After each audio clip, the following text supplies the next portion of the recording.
বানে ধোৱা অঞ্চলসমূহত বানৰ তাণ্ডৱৰ পিছত দেখা গৈছে ন সমস্যাই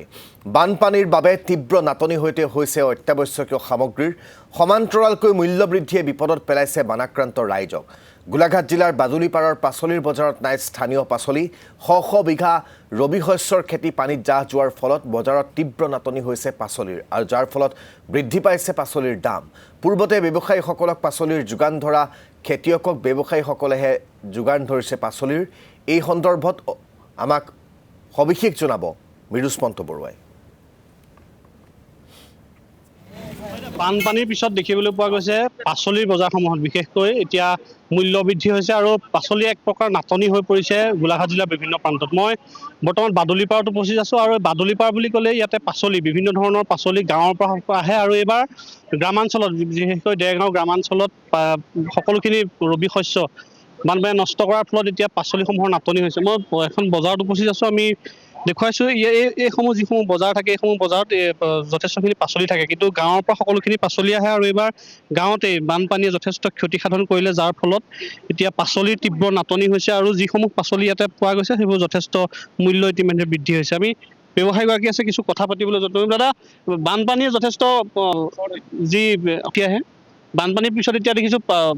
পাচলি নাটনি হৈছে আৰু দাম বাঢ়িছে জলকীয়া 120ৰ পৰা 150 টকা কেজি জিকা 40ৰ পৰা 50 আদা 200 টকা কেজি 180 টকা কেজি পোৱা 70 টকা বিকিব লাগিব আগতে বানপানী পোৱা 30 টকা পোৱা 20 টকা আছিল কেজি 80 টকা আছিল খেতিবোৰ সকলো ইফালে সব বানপানী তল গ'ল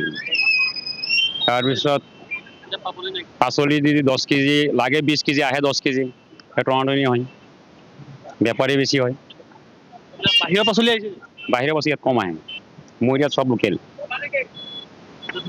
মোৰ ইয়াত সব লোকেলে আহি আছে লোকেল যৌতো গোটাই লওঁ বহুত কষ্ট হয় নাটনি মানে কালি পৰহি পাচলি নাইকিয়া হৈ যাব আচ্ছা এয়া হৈছে ব্যৱসায়ীসকল আৰু আপুনি চব কথা পাতিবলৈ যত্ন দাদা বানপানীয়ে পাচলি বজাৰ বিশেষকৈ যথেষ্ট প্ৰভাৱ পেলাইছে একোৱেই নাই আদা 180 টকা লাগে হোলচেল কাষ্টমাৰে 200 টকা দিয়ে 100 গ্ৰাম বেচিলে মানে 1 কেজিত 100 গ্ৰাম শ্বৰ্টহে মাৰে আমাৰ 200 টকাৰ ওপৰত নিদিয়ে কেজি আগতে 80 টকা কেজি আছিলে 40 টকা কেজি কিনিবলৈ পাইছিলো যোৱা বছৰ এইটো টাইমত এইবাৰ নাই পোৱা ৰঙালাও 40 টকা কেজি 25 টকা হোলচেল 4 ৱেট আছে বানপানীয়ে যথেষ্ট প্ৰভাৱ পেলাইছে মানে সাংঘাতিকে পেলাইছে খোৱা মানুহ বেছি কৰা মানুহ নাইকিয়া নিচিনা হ'ল আমাৰ এখন চাপৰি নাই পানী তলতে আছে এতিয়া আমি চাপৰি মানুহক আমি দিবলগীয়া হৈছে শিৱসাগৰলৈ আমি 2-3 বাৰ দিবলগীয়া হৈছে চব্জি দিব লাগে কোমোৰা এপেক কোমোৰা দিছে আপোনালোকক যি পাচলি দিয়ে এতিয়া আকৌ উল্টা পৰা নিছে মই উপায় নাই দিবলগীয়া হৈছে আৰু আহিছে দি পিটিছ ধৰি লওক বানপানী কি ধৰণে প্ৰভাৱিত কৰিছে আৰু এগৰাকী লোক আছে তাত দেখিছো বানপানীৰ পিছত এতিয়া দেখিছো আপোনালোকৰ পাচলি বজাৰসমূহ যথেষ্ট প্ৰভাৱ হয় আচলতে বানপানীৰ কাৰণে যথেষ্ট আমাৰ কৃষকসকলৰ আচলতে খেতি পথাৰ নষ্ট হ'ল আৰু এতিয়ালৈকে পানী ওলাই যোৱা নাই আমি আচলতে বজাৰলৈ আহোঁ এতিয়া ৰঙালাও 40 টকা কেজি কৈছে অমিতা মানে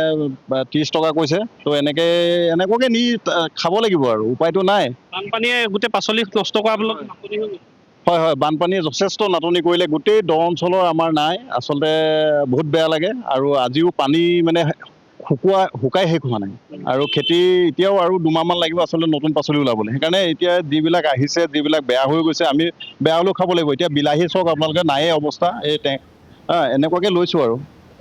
হয় যথেষ্ট প্ৰভাৱ পৰিছে